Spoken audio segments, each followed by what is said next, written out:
Bismillahirrahmanirrahim. Afwan Ustaz, jika kita hidup di negara di mana hukumnya banyak sekali dengan hukum Allah, sedangkan kita tidak mempunyai power untuk merubah hukum perbuatan manusia tersebut, apa yang harus kita lakukan? Karena melakukan pembangkangan terhadap negara lebih banyak mudaratnya. Maksudnya banyak sekali yang bertentangan dengan hukum Allah. Tapi itu pertanyaan yang saya. Taib, kita memang mendapati satu realitas bahwa sekarang ini kita hidup didominasi oleh demokrasi.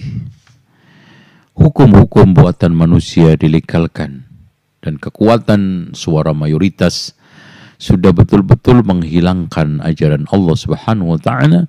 Pada saat itu maka kita mengamalkan Islam yang full power adalah di dalam individu kita, pribadi kita. Contoh saja, sholat kan tidak perlu diundangkan. Puasa, Senin, Kemis tidak perlu diundangkan. Dan juga kita di dalam melaksanakan perdagangan memilih untuk tidak riba, tidak perlu diundangkan. Dan masih banyak syariat-syariat Islam yang kita bisa amalkan tidak tergantung pada kebijakan-kebijakan negara. Bahkan intinya fattaqullaha mastata'tum, bertakwalah kamu kepada Allah sebatas kemampuan kamu. Memang betul. Kita punya satu prinsip la ikraha fiddin, tidak ada paksaan dalam menerapkan agama termasuk hukum Allah ini.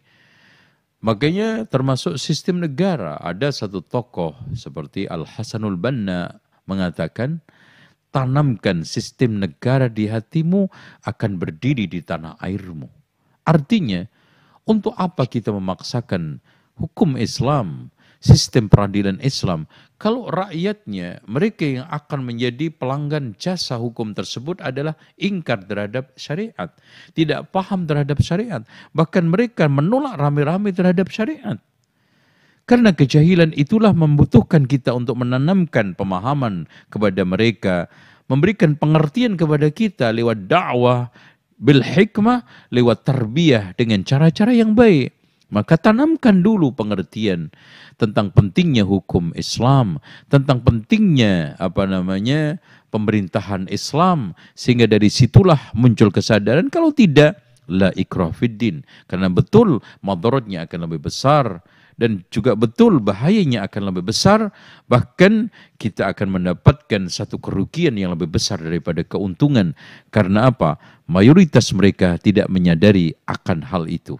Jangankan yang lebih sakral, yang lebih besar, hanya sekedar cuplikan kecil, yaitu Piagam Jakarta saja, menimbulkan berbagai macam polemik, diskusi, dan berbagai macam tarik-menarik di dalam tataran realita yang tidak berkesudahan. Wallahu a'lam bishawab. Itu yang bisa saya berikan.